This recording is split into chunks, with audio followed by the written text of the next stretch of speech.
नमस्कार, जय हिंद विद्यार्थी मित्र हो. MPSCचं नवीन GR अपडेट झालेला आहे. Group A, group B, group C सगळी पदं MPSCकडे गेलेली आहेत.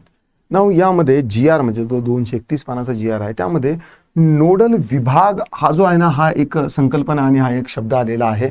मग आता नेमकं नोडल विभाग म्हणजे नेमकं काय आहे, नोडल विभागाची व्याप्ती काय असणार आहे, या विभागाचं नेमकं तयार कशासाठी करण्यात आलेला आहे, तर ही डिपार्टमेंट काय आहे, तर ते साध्या सोप्या सरळ भाषेमध्ये समजून घेऊ.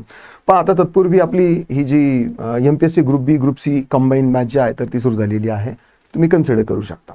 नाही आता पहा, आता हे नोडल ऑफिसर आलेलं कुठे आहे ते आपण एकदा पाहून घेऊ. बघा आता हे किती नंबरचं पेज आहे, 4 नंबरच्या पेजवरती ही माहिती दिलेली आहे. नोडल विभागाची भूमिका. ठीक आहे, नोडल विभागाची भूमिका. आता नोडल विभाग म्हणजे काय, आता ही संकल्पना जी आहे ना तर ती महत्वाची आहे. विभाग म्हणजे महत्वाचा आहे. जेव्हा अनेक विभाग, ठीक आहे, बरेचसे विभाग एका पदासाठी भरती प्रक्रियेत सहभागी होणार आहे, तेव्हा त्या सगळ्या विभागांमध्ये आणि जे विद्यार्थी आहेत सिलेक्ट होणार आहेत यांच्यामध्ये समन्वय साधणारा जो विभाग आहे तो म्हणजे कोणता, नोडल विभाग. ठीक आहे, तो म्हणजे कोणता, नोडल विभाग.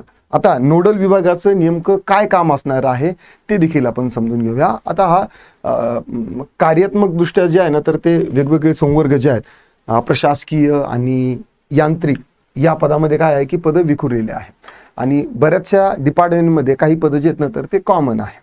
ठीक आहे, तर या अशामध्ये भरती प्रक्रियेचे नियोजन करणे, ठीक आहे, किंवा नवीन सेवामध्ये समावेश करावायचे संवर्ग, म्हणजे एखाद्या सेवा संवर्गामध्ये एखादं पद जर ॲड करायचं असेल तर ते कोण करणार, नोडल विभाग करणार. या संवर्गाची भरती प्रक्रिया, त्या संवर्गाची भरती प्रक्रिया नोडल विभागामार्फत होणार. ठीक आहे, देन त्या पदासाठी काय पद पात्रता निकष जे असणार आहे तर ते देखील नोडल विभाग तयार करणार आणि अंतिम करण्याची जबाबदारी संबंधित नोडल विभागाची राहील. म्हणजे भरती प्रक्रिया पूर्ण पार पडायची, नियोजन करण्याची जबाबदारी एका विशिष्ट विभागाकडे सोपवली गेलेली आहे. सगळ्या विभागांच्या बिहाफ एक विभाग काम करणार, तो म्हणजे कोणता आहे, नोडल ऑफिसर विभाग. ठीक आहे, आणि यांचं मुख्य काम जे आहे तर ते काय आहे, पात्रता निकष ठरवणे, निवड प्रक्रिया ठरवणे आणि MPSCशी समन्वय साधणे. म्हणजे याचे जे प्राधिकरण अधिकारी असणार आहे. ठीक आहे, आता यामधला एक महत्त्वाचा भाग पुढचा समजून घेऊया. विभागांनी जे सगळे विभाग आहेत महाराष्ट्र शासनाचे, त्या विभागांनी सक्षम प्राधिकरणाची मान्यता घेऊन, म्हणजे जे नोडल ऑफिसर असतील त्यांची मान्यता घेऊन, त्यांची मान्यता घेऊन याबाबतचा प्रस्ताव लोकसेवा आयोगात सादर करावा. म्हणजे जर समजा महसूल विभागाला जर आता विशिष्ट पदासाठी जर जाहिरात घ्यायची असेल तर अगोदर नोडल ऑफिसर जे आहेत, नोडल विभाग जो आहे तर त्यांची काय लागणार आहे, परवानगी लागणार आहे आणि नोडल ऑफिसरच्या मार्फत ते MPSCकडे जाणार आहे. डायरेक्टली तो विभाग त्यांच्याकडे घेऊन जाऊ शकत नाही.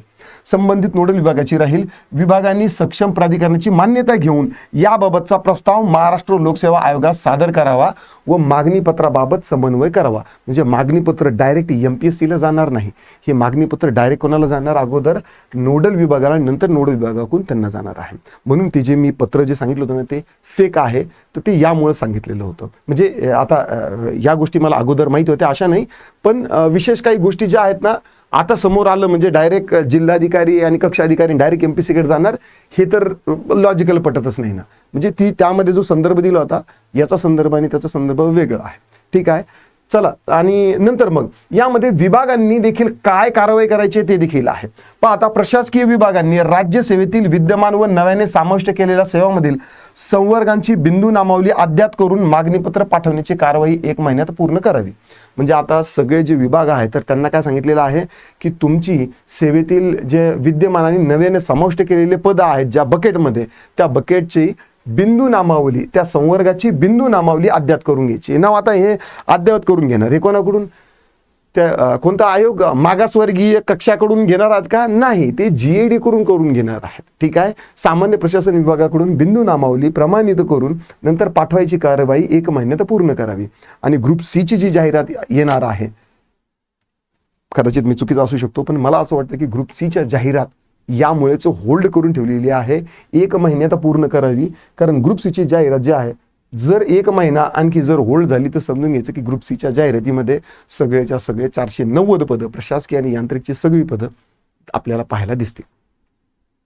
आशा करतो तुम्हाला आजचा व्हिडिओ आवडला असेल आणि नोडल ऑफिसर किंवा नोडल विभाग नेमकं काय आहे ते समजलं असेल.